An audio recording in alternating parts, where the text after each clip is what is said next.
जय हिंद दोस्तों। So finally UPSC prelims का रिजल्ट आ गया और रिजल्ट काफी एस्पिरेंट्स के लिए काफी शॉकिंग रहा है। शॉकिंग इस वजह से क्योंकि दुनिया भर की कोचिंग्स ने ये ढिंडोरा पीट दिया था कि यूपीएससी की कट ऑफ 80 टू 85 के बीच में रहेगी, उससे ज्यादा तो वो जा ही नहीं सकती क्योंकि पेपर काफी डिफिकल्ट था। और एस्पिरेंट्स ने भी उस बात को एक्सेप्ट किया था कि सर पेपर इतना डिफिकल्ट है तो 80 से ज्यादा वो कट ऑफ तो जा ही नहीं सकती।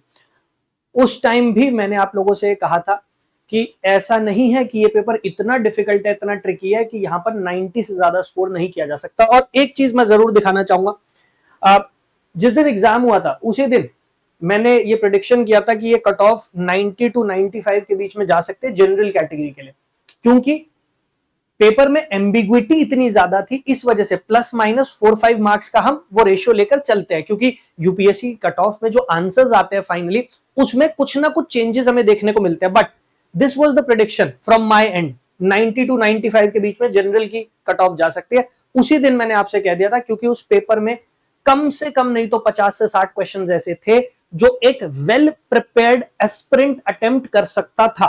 ऐसा नहीं है कि कर पाता, बट कर सकता था वो, अगर वो वहां बैठ के उस पेपर को अच्छे से अटेम्प्ट करता। अब जब ये रिजल्ट सामने आया है, so a lot of people are shocked because of this, क्योंकि उनके 85 मार्क्स, 87, 88 मार्क्स बैठ रहे थे।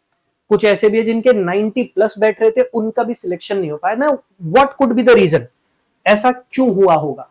सबसे पहले तो वो रीजन समझते हैं और उसके बाद समझेंगे कट ऑफ एक्चुअली कितनी जा सकती है, क्योंकि अभी तक यूपीएससी की तरफ से ऑफिशियली कट ऑफ प्रिडिक्ट नहीं की गई, ये बताया नहीं गया कि भाई क्या रही है कट ऑफ। तो यूपीएससी तो एग्जाम साइकिल के एंड में ही हमें बताएगी कि कट ऑफ कितनी है। हमें यह समझना है कि मिस्टेक्स कहां पर हुई होंगी, क्या शॉर्टकमिंग्स रही है। सबसे पहले पेपर में बहुत सारे क्वेश्चंस ऐसे थे जिनमें एम्बिग्विटी थी, मतलब there was lack of clarity. दो ऑप्शंस के बीच में आप इतना ज्यादा कंफ्यूज्ड थे कि ए या बी या सी, कुछ कुछ भी वो ऑप्शन आंसर हो सकता है। And that is one of the reasons कि वो कट ऑफ जो है वो इतनी शॉकिंग लोगों को लग रही है, क्योंकि वो एम्बिग्विटी का एलिमेंट बहुत ज्यादा था। और इसीलिए ये कोचिंग्स जो थी इनकी आंसर कीज इनकरेक्ट आपको देखने को मिलेंगी, क्योंकि एक जो सेंटिमेंट क्रिएट किया गया था वो यही था कि भाई जो कट ऑफ होगी वो 80 टू 85 के बीच में हो सकती है, उससे ज्यादा तो हो ही नहीं सकती अगर हम जनरल कैटेगरी की बात करते हैं। But there are aspirants, there are students जो मैसेज कर रहे हैं, वीडियोस के नीचे कमेंट कर रहे हैं और वो कह रहे हैं कि सर हमारे 88 मार्क्स बैठ रहे थे, 90 मार्क्स बैठ रहे थे, हमने अलग अलग कोचिंग से चेक किया था, बट फिर भी वो क्लियर नहीं हो पाया। वो इस वजह से क्योंकि क्वेश्चंस में एम्बिग्विटी थी, और अगर 2-3 क्वेश्चन भी सही की बजाय गलत हो जाते हैं तो फिर आप कट ऑफ से नीचे आ जाते हैं।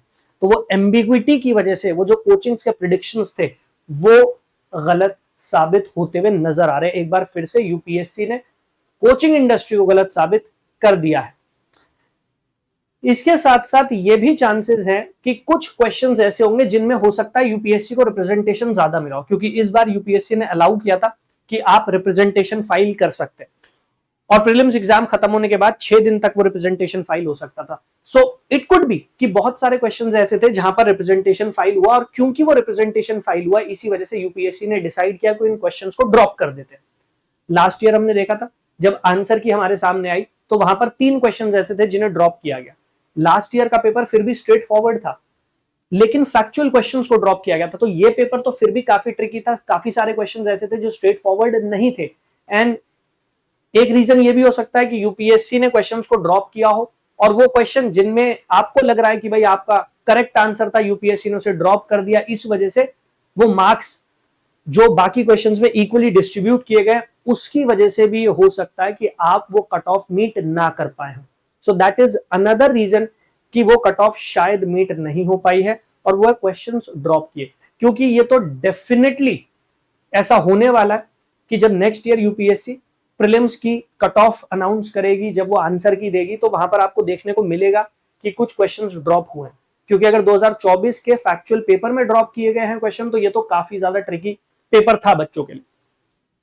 इसके साथ साथ वो एस्पिरेंट्स जिनका जीएस में स्कोर अच्छा बैठ रहा था और फिर भी सिलेक्शन नहीं हो पाया कि भाई 90, 95 आप जंप कर रहे थे, फिर भी सिलेक्शन नहीं हो पाए, तो वहां पर सीसैट का एक रोल हो सकता है।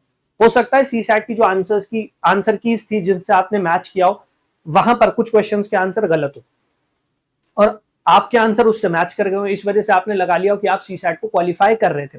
तो एक बहुत बड़ी प्रोबेबिलिटी ये भी निकल कर आ रही है कि सीसैट की वजह से भी बहुत सारे एस्पिरेंट्स जिनका जीएस क्वालिफाई हो रहा था वो क्लियर नहीं कर पाए हैं प्रीलिम्स को। और ये पहली बार नहीं हुआ है, 2023 में भी ये देखने को मिला था, 2024 में भी ये देखने को मिला था।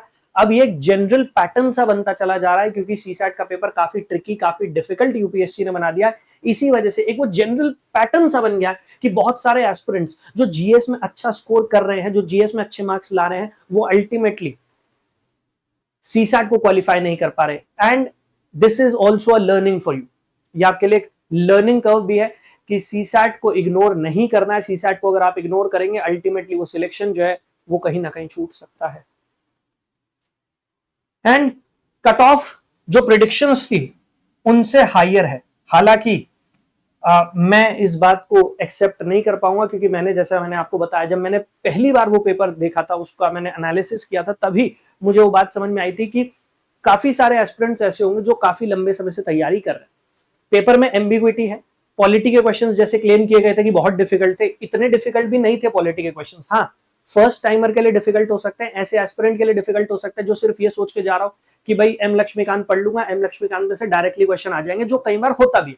लेकिन ऐसा नहीं है कि हर साल यूपीएससी वो काम करेगी। यूपीएससी हर साल अपने आप को री इन्वेंट करने की कोशिश करती है। वो भी कोशिश करती है कि आपके लिए उस पेपर को और डिफिकल्ट बनाए, क्योंकि उसको आपको स्क्रीन आउट करना है। तो बहुत सारे एस्पिरेंट्स ऐसे होंगे जिन्होंने अच्छे से तैयारी की होगी, वो इन क्वेश्चंस को बढ़िया तरीके से अटेम्प्ट कर पाए होंगे और वहां उन्होंने मार्क्स स्कोर कर लिए होंगे, आपसे बेटर मार्क्स स्कोर कर लिए होंगे। और इसीलिए मैंने कहा था 90 to 95 वो कट ऑफ जा सकती है। Don't be surprised about it. तो हाँ, जितने पैटर्न्स आ रहे थे, जितने ट्रेंड्स निकल कर आ रहे थे, उन सबको तो यूपीएससी ने खैर रिजेक्ट कर ही दिया है। और एक हाई कट ऑफ अगर आप इस पेपर में नेक्स्ट ईयर देखते हैं तो डोंट बी सरप्राइज्ड, वो कट ऑफ हाई गई है। अब सब उस बात को एक्सेप्ट भी कर रहे हैं। अब ये यूनानिमिटी हो गई है कि हाँ, यूपीएससी ने वो कट ऑफ हाई रखी है। बट ये कट ऑफ हाई जानी थी, उसके साइंस उस पेपर में थे। खैर, अब इससे आपकी लर्निंग क्या है? देखिए, अब वो दौर चला गया जब आप ये सोच रहे थे कि बस मैं एनसीईआरटी को एज इट इज क्रैम कर लूंगा, मैं लक्ष्मीकांत को एज इट इज पढ़ के चला जाऊंगा और मेरा पेपर क्लियर हो जाएगा। सीसैट में मैं मैथ्स थोड़ी बहुत कर लूंगा, मैं कॉम्प्रिहेंशन थोड़ा बहुत कर लूंगा और मेरा पेपर क्लियर हो जाएगा। आपको कॉम्प्रिहेंसिवली तैयारी करनी पड़ेगी। Your preparation has to be comprehensive. और कॉम्प्रिहेंसिव की बात जब मैं कर रहा हूं तो मैं ये भी कहने की कोशिश कर रहा हूं कि सिर्फ प्रीलिम्स पर फोकस मत कीजिए, आप प्रीलिम्स के साथ साथ मेंस पर भी फोकस कीजिए। अगर आप सिर्फ ये सोच रहे हैं कि मैं प्री पढ़ता चला जाऊंगा और मेरा एग्जाम क्रैक हो जाएगा, वो तो हो ही नहीं सकता। और प्रीलिम्स के बाद मेंस के लिए ज्यादा समय आपको मिलता नहीं। तो जो टाइम है ना, इसको बहुत केयरफुली, बहुत समझदारी के साथ यूटिलाइज कीजिए, जिससे अल्टीमेटली आप वो सिलेक्शन ले पाए। Otherwise it will be difficult for you, जैसे आप देख ही रहे हैं। सो प्रिपरेशन आपकी कॉम्प्रिहेंसिव होनी चाहिए। प्री प्लस मेंस दोनों पे फोकस करो, दोनों पे एम्फेसाइज करो, जिससे अल्टीमेटली आप वो सिलेक्शन अचीव कर पाओ। न्यूज़पेपर का रोल हर साल रहता है, इस बार थोड़ा और बढ़ गया है न्यूज़पेपर का रोल। बट न्यूज को ऊपर ऊपर से मत पढ़िए। द हिंदू को सिर्फ एक न्यूज आर्टिकल आया, उस न्यूज आर्टिकल में क्या लिखा हुआ, उस पॉइंट ऑफ व्यू से मत पढ़िए। द हिंदू को इस तरीके से एनालाइज कीजिए कि अगर एक न्यूज आर्टिकल है तो उस पर यूपीएससी क्या क्वेश्चन बनाएंगे। That should be your focus. आपको उस पॉइंट ऑफ व्यू से पढ़ना है कि एक आर्टिकल है, इस आर्टिकल में कौन कौन से इंपॉर्टेंट पॉइंट्स हैं जिन पर यूपीएससी क्वेश्चन बना सकते हैं। Try to gauge that, try to predict that. जितना आप प्रिडिक्ट कर पाएंगे उतना आप अपने लिए इस प्रिपरेशन को इजी बना पाएंगे। इसके साथ साथ do not fall for fake narratives, claims. ये फर्जी क्लेम जो किए जाते हैं, मेरी क्लास से इतने क्वेश्चन आ गए, मैंने ये पढ़ाया था उससे आ गए, इस तरीके से तो हर कोई ये क्लेम कर सकता है कि 70-80 क्वेश्चन उसकी क्लास से आ गए। अगर आप पूरा ही एनसीईआरटी पूरी बुक्स पढ़ा दोगे तो हर कोई वो क्लेम कर लेगा, but that is not the reality.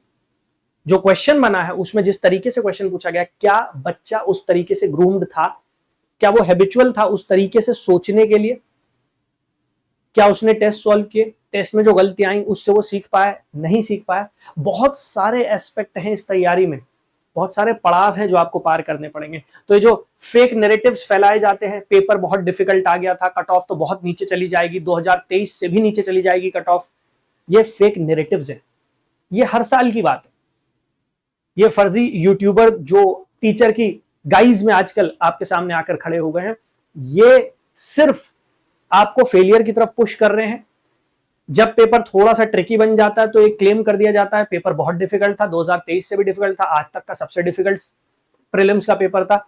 अब वो कट ऑफ हाई चली गई है तो सब ये कह रहे हैं कि बहुत शॉकिंग है कि कट ऑफ इतनी हाई चली गई। वो शॉकिंग नहीं है।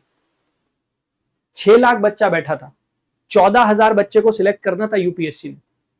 कैटेगरी वाइज अगर आप देखेंगे तो लगभग 7,500 बच्चा ऐसा होगा जो जनरल कैटेगरी से सिलेक्ट किया जाएगा। 7,500 बच्चा आपको हिंदुस्तान में ऐसा मिल जाएगा जो ऐसे ट्रिकी पेपर में भी 90 स्कोर कर लेगा। कोई बहुत बड़ी बात नहीं है। क्वेश्चंस ट्रिकी थे बट क्वेश्चन थे तो एक्सपेक्टेड लाइंस पर, क्वेश्चन थे तो उन्हीं टॉपिक्स पर जिनसे यूपीएससी क्वेश्चन पूछती आई है, कुछ अलग थोड़ी था। बट यस, आपने तैयारी किस तरीके से की है? क्या सिर्फ आपको एक यूट्यूब की क्लास में जो बता दिया गया आप उसी पैटर्न को फॉलो करते चले गए और आपने तैयारी कर ली, या फिर आपने अपना एफर्ट पुट इन किया, आपने खुद समझने की कोशिश की कि यूपीएससी कैसे अपने अंदर बदलाव लेकर आ रही है, किस तरीके से क्वेश्चंस बदल रही है UPSC. You have to be very thoughtful, you have to be very mindful of that. जब आप वो करेंगे तभी आप इस एग्जाम को क्वालिफाई कर पाएंगे, ट्रस्ट मी ऑन दैट। तो हो सकता है ये शॉकिंग रही हो कट ऑफ, लेकिन व्हेन आई से दिस, मैं बहुत रिस्पॉन्सिबली, बहुत ईमानदारी से आपसे कह रहा हूं कि 90 प्लस कट ऑफ वो शॉकिंग नहीं है। वो कट ऑफ जा सकती थी, वो एक्सेप्ट करना चाहिए था स्टार्टिंग से, बट वो नहीं किया गया। खैर, लेट बायगॉन्स बी बायगॉन्स, अब वो समय चला गया। अब आप सोचिए 2026 की तैयारी कैसे करनी है। तो जैसा मैंने कहा, your preparation has to be comprehensive. Prelims plus mains दोनों की तैयारी कीजिए अच्छी तरीके से। अपने बेसिक बुक्स, स्टैंडर्ड बुक्स उनको पढ़िए, एनसीईआरटीज को पढ़िए। अपने कोर को, polity, geography, economy, environment, history, उसको इतना स्ट्रॉन्ग कर लीजिए कि यूपीएससी अगर घुमा के भी क्वेश्चन पूछती है आप उस क्वेश्चन को सॉल्व कर पाए। और यही वो टाइम है जब आप उस पर वर्क कर पाएंगे, क्योंकि नेक्स्ट ईयर तो आपको रिवीजन करना होगा, आपको पूरे साल के करंट अफेयर्स अच्छे से रिवाइज करने होंगे, आपको टेस्ट लगाने होंगे। तो यही जो आने वाले 6 महीने है ना, यही आपके लिए बहुत इंपॉर्टेंट है। यहां पर आप इस थ्योरी को कंसोलिडेट कर सकते हैं। And do not fall for these narratives कि वो पेपर ऐसा था, वो पेपर वैसा था। नेक्स्ट ईयर भी एक डिफिकल्ट पेपर एक्सपेक्ट करके चलिए, नेक्स्ट ईयर भी कोई इजी पेपर नहीं आने वाला है, ट्रस्ट मी ऑन दैट। आपको जो भी मदद चाहिए, feel free to reach out. आप यूट्यूब चैनल को तो ज्वाइन कर ही लीजिए, इसके साथ साथ आप टेलीग्राम चैनल को ज्वाइन कर लीजिए।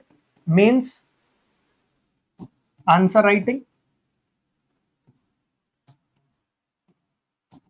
बाय अंकित सर, ये मेरा टेलीग्राम चैनल है, आप इसको ज्वाइन कर लीजिए। इसी टेलीग्राम चैनल पर आपको सभी क्लासेस में जो यूट्यूब पे कंडक्ट करता हूँ, यूट्यूब पे 2 क्लासेस अभी चल रही हैं। सुबह द हिंदू की क्लास है, 12 बजे पॉलिटी की क्लास है। वो सारी क्लासेस जो है उनकी पीडीएफ आपको यहाँ पर मिल जाएंगी, तो वो पीडीएफ डाउनलोड कर लीजिए। इसके साथ साथ आपको कोई भी गाइडेंस चाहिए तो यहाँ पर मेरी पर्सनल टेलीग्राम आईडी भी आपको मिल जाएगी। आप उस पर्सनल टेलीग्राम आईडी पर मुझे रीच आउट कर सकते हैं, मैसेज कर सकते हैं। आपको जो भी गाइडेंस चाहिए, जो भी आपको हेल्प चाहिए, आप हेल्प मांगिए, I am there to help you. इसके साथ साथ अगर आप बैचेस में इनरोल करना चाहते हैं तो वो बैचेस भी शुरू हो रहे हैं 16 तारीख से, आप उनमें भी हमारे साथ जुड़ सकते हैं। एक बार फिर से दिखा देता हूं जाने से पहले, 90 to 95 जनरल कैटेगरी मैंने प्रेडिक्ट किया था, 2 वीक पहले की वीडियो है। उस समय बहुत सारे लोगों ने कमेंट किया था, बहुत सारे लोग मजाक बना रहे थे कि नहीं इतनी हाई कट ऑफ कैसे जा सकती है। आपके सामने है result. Don't fall for fake narratives. तो बैचेस में अगर आप जुड़ना चाहते हैं तो आप हमारी वेबसाइट पर जा सकते हैं, यूपीएससी टॉपर्स हब। जब आप वेबसाइट पर आ जाएंगे तो वेबसाइट पर आपको सारे बैचेस जो हैं वो मिल जाएंगे। आप इन बैचेस में इनरोल कर सकते हैं और अपनी तैयारी में आगे बढ़ सकते हैं। सारे के सारे बैचेस आपके लिए यहाँ पर अवेलेबल है। फाउंडेशन बैच है, पीएसआई और ऑप्शनल का बैच है, मेंटोरशिप का बैच है, ये सारे बैचेस अवेलेबल है। एडमिशन आप डायरेक्टली ले सकते हैं। अगर आपका कोई भी डाउट हो, कोई भी क्वेश्चन हो तो कॉन्टैक्ट अस पे जाइएगा। कॉन्टैक्ट अस पे जाएंगे तो यहाँ पर नंबर दिया गया है, इस नंबर पर आप एक व्हाट्सएप, एक कॉल कर सकते हैं, आपको बैचेस की सारी इंफॉर्मेशन मिल जाएगी। I wish you all the best for 2026 and 27। लग के तैयारी कीजिए, ईमानदारी से तैयारी कीजिए, सिलेक्शन आप ले पाएंगे, बट तब जब आपने अपना कोर स्ट्रॉन्ग कर लिया होगा। Work on CSAT, work on your GS and then see you will have a positive result. Thank you, जय हिंद।